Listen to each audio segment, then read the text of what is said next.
All right, good morning. It is Saturday morning, April 11th. Yesterday was my son Sebastian's birthday. He is 10 today, and he's sitting over there. Uh, and we've got a lot of stuff to talk about today because this weekend, is very crucial, and early next week is very crucial, so let's talk about it. We're going to begin, as always, with the deaths per day in the United States. And you can see this is the first, well, it's not the first time we've had a downshift, but we've had a bit of a downshift here, and we're estimating that today, tomorrow, through this weekend is going to be the worst weekend of this entire thing for the United States as a whole. Probably the New York effect, hopefully, is starting to pass, and the New York effect is, affecting our total numbers. And so hopefully that's happening right in here, and it's not going to continue. We'll talk a little bit about flattening the curve and what those words mean, because now we're trying to hopefully see the flat of the curve. You can see that our total death per days at its peak projected is under 2,000, which is relatively new for us. We've always projected above 2,000 at the peak. At one point, we projected 2,800 in a single day at the peak. Here we're under 2,000. But if we look at the total deaths for the entire year, we're still at the 62,000 number. And so I want to talk about in a minute why this number went down, but this number did not. And so we'll talk about that in just a bit, and we'll have to come back to it in a minute. So what we're looking for here in the next couple of days is we're looking for that number. We're looking for this number to stay somewhere close to 2,000. And so you're going to hear 2,000, 2,000, 2,000, 2,000 for at least 1, 2, 3, 4, 5 days. So if we get to Tuesday, Wednesday of next week, and we're somewhere near 2,000, that's basically going to tell us that we are cresting, right? Wouldn't be surprised if this number jumped up to 23. Wouldn't be surprised if it dropped down to 1,800. If we get back to a $3,000 number, then this model is not correct, or it's not that it's not correct, but we have woefully under predicted this number. And so now is that time where that calculus curve starts to make a difference.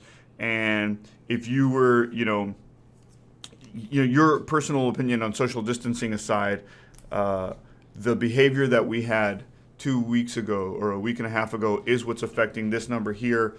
You going out today or tomorrow is not going to affect this number here at the peak. It will affect this number here a week from now, a week and a half from now. So, no sense in beating a dead horse on social distancing and that kind of thing.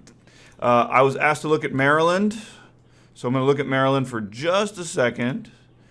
Maryland has an unusual shift to the right, an unusual high peak. That's probably because you guys have a lot of East Coast. You've got a lot more traffic. You've got a lot more people piled up on top of each other. You got another week to go before your projected peak. But you can see that there is some flattening here already, some leveling off, up, down, up, down. Not enough days for that to make a guess on what's happening. You should still expect another 4 or 5 days before you peak out, which is, not that far away from a lot of the other states who are right behind the curve. But we are in Texas, so we care about Texas. And Texas, you've got time. Okay, again, we talked about in the last video how the Texas curve is a week, 2 weeks behind. We actually had done some projections here where this curve had bottomed out before June 1st.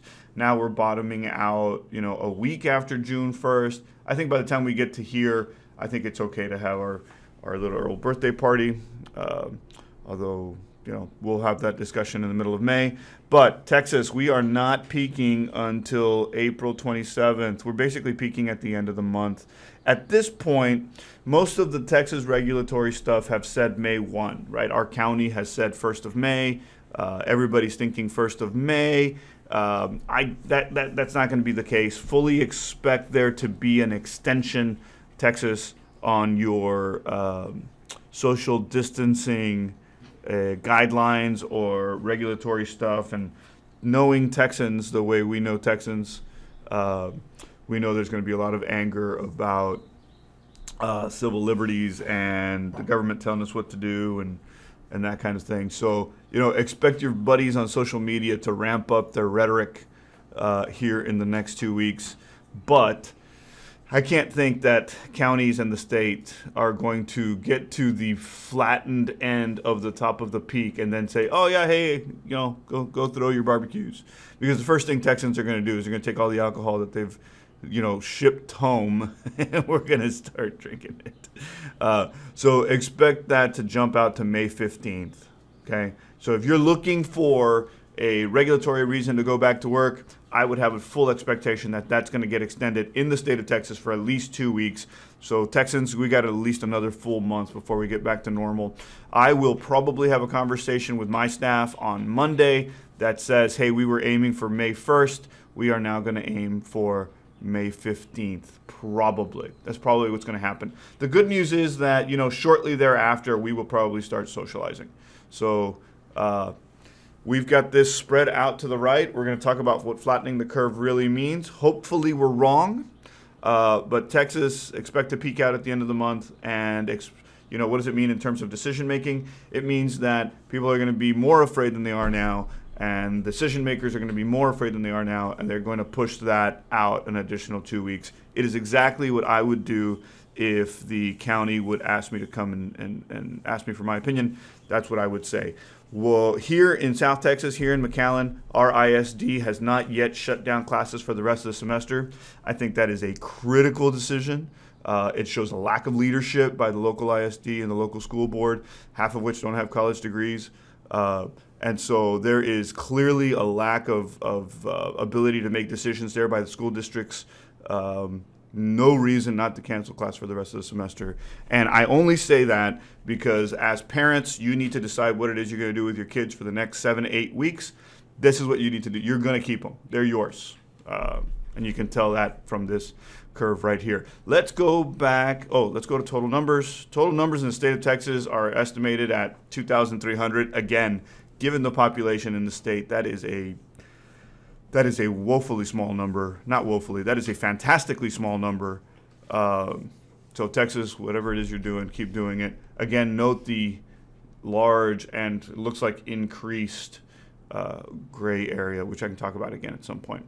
Let's go back to the United States because I want to talk about what it means to flatten the curve. Flatten the curve, flatten the curve, flatten the curve. When we say flatten the curve, again, when we make our estimations, this is our projection, right? Total numbers. And then we take the first, if you're my calculus people, we take the first derivative, and the first derivative gives us something that looks like this. All right, so now it's time for me to play with my pen. I know some people don't appreciate that, but I like it. So we're going to do it, and I'm the teacher.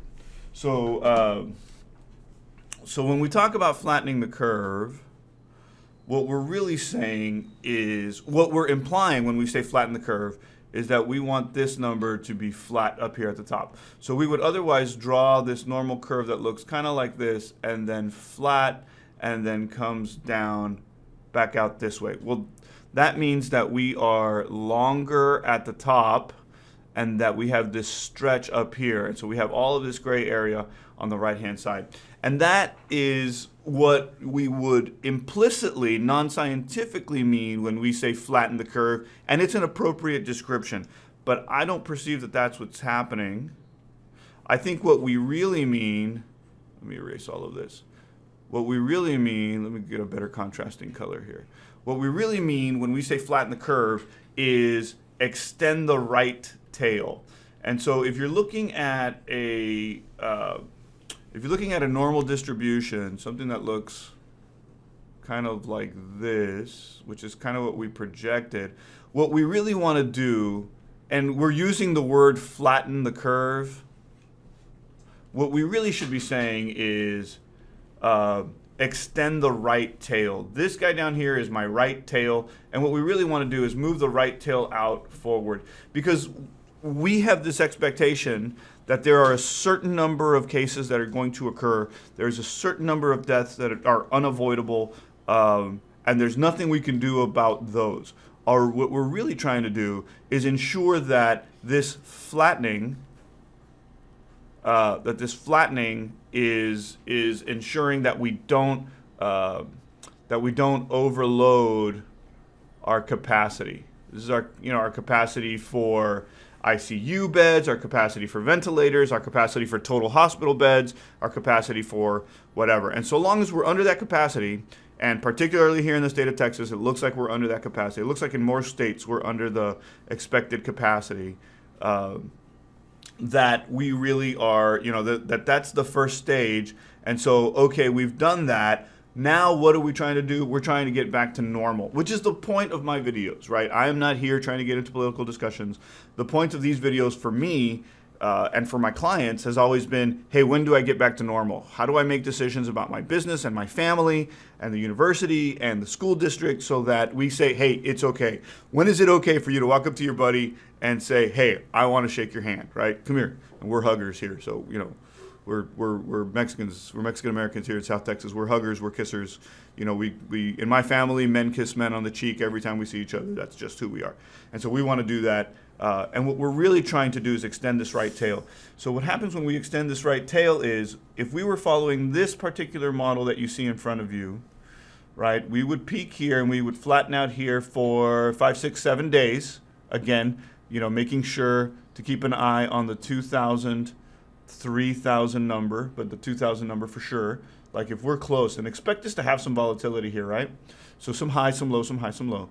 Now, instead of taking this like a normal distribution following this blue line where we're flat, I would expect this to follow this red line, and this starts to stretch out. It's not that we have a fat tail. A fat tail means that this is off of 0, right? A fat tail means that there are a lot of numbers here. We're not expecting that. We're not expecting that at all. We're expecting deaths to go down to 0, at least through the summertime, but it's not going to happen quickly and dramatically. A normal curve would happen quickly and dramatically. Don't expect this to happen quickly and dramatically. We don't want it to happen quickly and dramatically. Flattening the curve would mean that we would follow this curve and those numbers would drop quickly and dramatically. Don't expect the numbers to drop quickly and dramatically. Expect the numbers to stretch out slowly. Expect the total number of the number of daily deaths to drop slowly, systematically, one at a time, like just painfully slowly. How come these numbers aren't dropping? They're not dropping because we're not doing a true flattening of the curve. We're doing this right tail. We're stretching out the right tail, which means in terms of policy decisions that we want there to be more time, right? These are the unavoidable deaths, and we don't want to create deaths that are avoidable, right? And so this right tail, we're squishing it down, but we're not going to follow a traditional normal distribution, right? Again, this is not a normal distribution. This blue line would be a normal distribution. It's not what we're trying to do. We're trying to extend out this right tail to ensure that we stay under capacity. And there is a mathematical argument that says, hey, we're past the peak. Can't we get back to normal? Yeah, sure, we can get back to normal because we're under capacity. But is it worth it? That's the political discussion you guys can have in your own living room. Speaking of political discussions in your living rooms that people don't want to have, I've gotten a lot of comments about total number of cases. And we don't like total number of cases. And I'll tell you, and you'll see that in this forecast, if you come to this website, which again, I'll have down in the comments. My kids like when it's down in the comments, right? It makes me look like I'm a real YouTuber, which I am not. We talk about ICU beds, we talk about total beds, we talk about ventilators.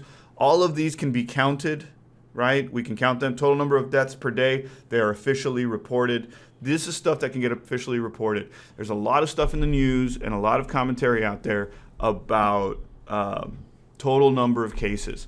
You'll note if you go back to the videos that we don't talk about total number of cases. We don't talk about total number of cases because they are immeasurable. We don't know what the actual total number of cases are. We don't know how many kits there are to test. We don't know what there's not a uniform decision policy for doctors on testing and not testing. We all know people that have had a cough or a cold or a tickle in their throat and they've not been tested, which is probably the right decision. I'm not a medical doctor. I'm a doctor of numbers. There's a whole bunch of reasons why the numbers in terms of cases may or may not be wrong. There's local political influence, there's state influence, there's national influence, and those are different. Whether or not they're right or wrong, they are different across different states, and so that's really, really hard to compare. The WHO, by the way, you know what? I wonder if I have a clean screen. I don't know if I have a clean screen. Let me see if I have a clean screen. I don't have a clean screen. Again, that's my class. Let me find some black space over here. Again, the WHO wants us to do, the WHO, the World Health Organization, wants us to increase testing because what it does is it increases the denominator. So if we do total number of cases, I should say positive, divided by total number of tests, as the denominator increases, the answer to the response to this ratio decreases, right? And that's what we want to see. We want to show that there are less cases than we think there are. Similarly, if we have a total number of deaths divided by the total number of cases, then the mortality rate, if the total number of cases increases, because we've done more tests, right? There's a relationship between this number. The more tests we have, the more cases we're going to have. If the number of cases increases and the death number stays the same, then the mortality rate decreases. This is basic math. It's relational ratios. Relational ratios. A little math joke there. And so that's why the WHO wants everybody to be tested. Local governments may not want that because they don't want the total number of cases to increase, but that's not the number that's actually important. The number that's actually important is this one, because it's one that we as statisticians, we can measure this one. We can't really measure the total number of tests, so we can't really measure the total number of cases. And there's additional gray area between here. This number, this total number of cases, is super gray area, right? It's inconsistent.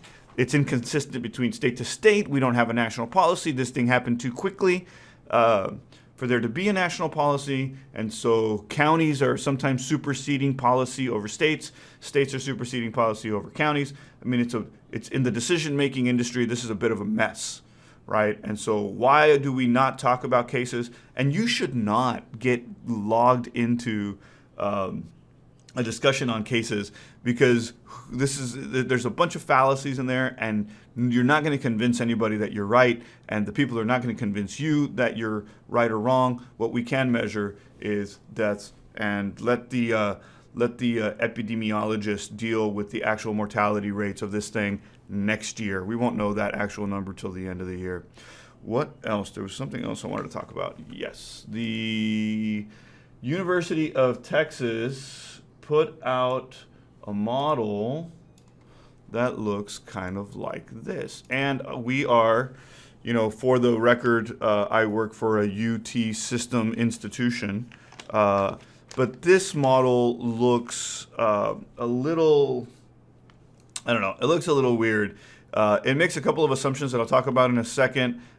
With total reduction, stretching this normal curve out. You see this stretching of the normal curve. You can see that if there's no social distancing, that this drop-off is again extending that right tail. You can kind of tell that it's kind of pushing that right tail out a little bit. But we talk about a 50% reduction in contact, 75% reduction in contact. I don't think this is a good model. I think the math is good. I think that the idea is fantastic. I think they did an absolutely fantastic job in putting this thing together. It should be looked as an outline for suggestions. This would be great to have going into next season, getting ready for next year. But I think a lot of this up spike has already occurred. But for my math people, what I really want to do is talk about what that model looks like. And so I'm an econometrician, right? I look at time series data over time. This model is correlative, and you can, you know what? I'll put a link to this model in here so you guys can read it, or to one of the articles or whatever. And so this has an assumption that there are people who are susceptible to infection. They are people who are exposed from infection. Some of them are going to get it. Some of them are not going to get it. Some of them are going to go, once you get it, or they're symptomatic and they're non-symptomatic. All of these guys are going to recover. Some of them will go to the hospital, and if they go to the hospital, some of them will die, and some of them will recover. And every single one of these arrows is a correlation, right? A percentage of all the will get it. A percentage of these guys will have asymptomatic. A percentage of these guys will be and they'll go to the hospital, and a percentage of these, and a percentage of that, and a percentage of this. It's a wonderful model. It's a beautiful model. It's something that we can use to establish how much we're going to purchase next year in terms of ventilators, how this thing works. Medical doctors will then turn around and say, well, how do we minimize this number? Well, you minimize this number by doing over-the-counter medicine. How do we minimize this number? And this is where we get into the ICU decision-making is done here, right? The public government decision-making is done to affect this number here. We want to lower the number of exposures, which is what social distancing is all about here, right? ICU decisions in the ICU are made to lower this ratio, and so on and so forth. And so this is a great model. Hats off to UT Health up in Austin. This is fantastic. But I want you to note that scientists are just as biased as everybody else, and we lean on the models that we know, right? I know time series decision making, and so you're going to get from me, where is it? Where did I put it? Oh man, where did I put it? You're going to get from me a time series model, and that's what this is. This is a time series model. You're going to get from epidemiologists an epidemiological model that does correlations, much like the marketing and management guys. Okay, and that's not what this is. This is, we're looking at active timeline data and how it changes per day, and we hope that this is, and we just, and then we follow that curve and hope that it is correct. And so hats off to UT. That looks like a good model. I would not perceive, let me go back to it real quick. I would not perceive that we're going to go into July and August and have all of this big stretch of data. And so the common man, whoever that is, us included, look at this and say, hey, there's no way that that's possible. And that's not what this paper's trying to say. This paper's trying to say, what would it look like if? And so if you're looking at the UT system models, and I know that the UT system guys are because it's being circulated, I would not turn around and say, hey, we're going to be closed through July. That's not what I would perceive as happening here. I would very much keep an eye on the time series model because we're using live and continued data. Last but not least, what should you be looking for? You should be looking to ensure that we stay at or close to, with some volatility, the 2,000 number, right? If we shoot up here to 3,000 in the next 3 or 4 days, I will make another video that says, hey, looks like we were wrong, and we'll make that evaluation then. Look at me, I'm actually taking notes. These were never supposed to be this formal. Yeah, be cool, be nice to each other. We'll see you soon. You'll get hugs and kisses from me if you show up to the birthday party. That is not an open invitation. Don't show up to my house in June without an invitation. We'll see you guys later.